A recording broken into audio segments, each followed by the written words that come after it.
أعوذ بالله من الشيطان الرجيم بسم الله الرحمن الرحيم ومن يعص الله ورسوله ويتعد حدوده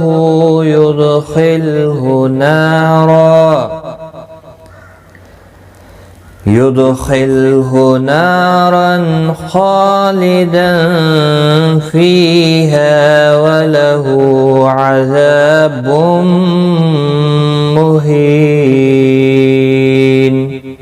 السلام علیکم ورحمۃ اللہ وبرکاتہ. سورۃ النساء کی آیت نمبر 14 سیکھیں گے ہم. تجوید کے ساتھ شروع کرتے ہیں. وَمَن نون ساکن کے بعد یرملون کا یا ہے، ادغام مع الغنہ ہوگا، عین ساکن کو ہلانا نہیں، صاد حروف مستعلیہ ہے، پر پڑا جائے گا.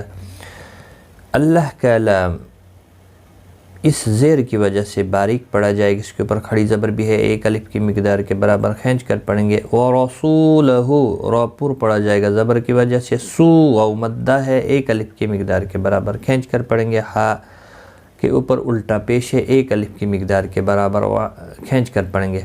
وَيَتَعَدَّ دال ساکن پر دال مشدد ہے، اس لیے تھوڑا سختی کے ساتھ پڑھیں. باقی کسی بھی حرکت والے حرف کو کھینچنا نہیں. حدودو واو مدہ ہے، ایک الف کی مقدار کے برابر کھینچ کر پڑھیں گے. ہا کے اوپر الٹا پیش ہے، اس کو بھی ایک الف کی مقدار کے برابر کھینچ کر پڑھیں گے. ید دال ساکن پر قلقلہ ہوگا. حروف قلقلہ 5 ہیں، قاف طا با جیم دال. جب یہ ساکن ہوتے ہیں یعنی جب ان کے اوپر جزم ہوتی ہے تو ان پر قلقلہ ہوتا ہے. خا حروف مستعلیہ ہے، پر پڑا جائے گا. خلہ نارن تنوین کے بعد حروف اخفا حروف حلقی کا خا آیا ہے، اظہار حلقی ہوگا، یہاں پر گنہ نہیں ہوگا، اخفا نہیں ہوگا.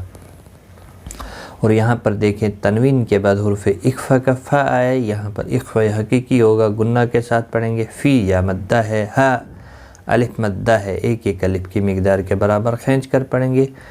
وقف کی صورت میں بھی اور ملانے کی صورت میں، یہاں پر بھی آپ اگر سانس ٹوٹ جاتا ہے آپ کا تو یہاں پر وقف کر سکتے ہیں، ملا کر بھی پڑھ سکتے ہیں. وَلَهُ ہو واو ہا کے اوپر الٹا پیش ہے، ایک الف کی مقدار کے برابر کھینچ کر پڑھیں گے. عذاب تنوین کے بعد یرملون کا میم آئے، ادغام مع الغنہ ہوگا، گنہ کے ساتھ پڑھیں گے. ہی یا مدہ ہے اور وقف کی صورت میں نون ساکن پڑھا جائے گا، وقف بالاسکان ہوگا، مد العارض وقفی ہوگا، 3 سے 5 الف کی مقدار کے برابر کھینچ کر وقف کریں گے. یہاں پر بھی وقف تام ہے، یہاں پر بھی آپ رک سکتے ہیں. وَمَن يَعْصِ اللَّهَ وَرَسُولَهُ وَيَتَعَدَّ حُدُودَهُ يُدْخِلْهُ نَارًا خَالِدًا فِيهَا وَلَهُ عَذَابٌ مُهِينٌ.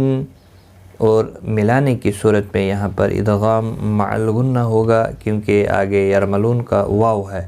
تو یہاں آج ہمارا سبق یہاں تک ہے، یہاں وقف تام ہے. اور الحمدللہ آج ہم نے رکوع نمبر 2 کمپلیٹ کیا سورۃ النساء کا. انشاءاللہ آگے ہم رکوع نمبر 3 کی اگلی کلاس میں ہم پڑھیں گے پہلی آیت. تو ایک بار میں اس کو پھر ریپیٹ کرتا ہوں. وَمَن يَعْصِ اللَّهَ وَرَسُولَهُ وَيَتَعَدَّ حُدُودَهُ يُدْخِلْهُ نَارًا خَالِدًا فِيهَا وَلَهُ عَذَابٌ مُهِينٌ. صدق اللہ العظیم. آج کی اس ویڈیو میں اتنا ہی. اپنا خیال رکھیں، دعاؤں میں یاد رکھیں. Take care. خدا حافظ.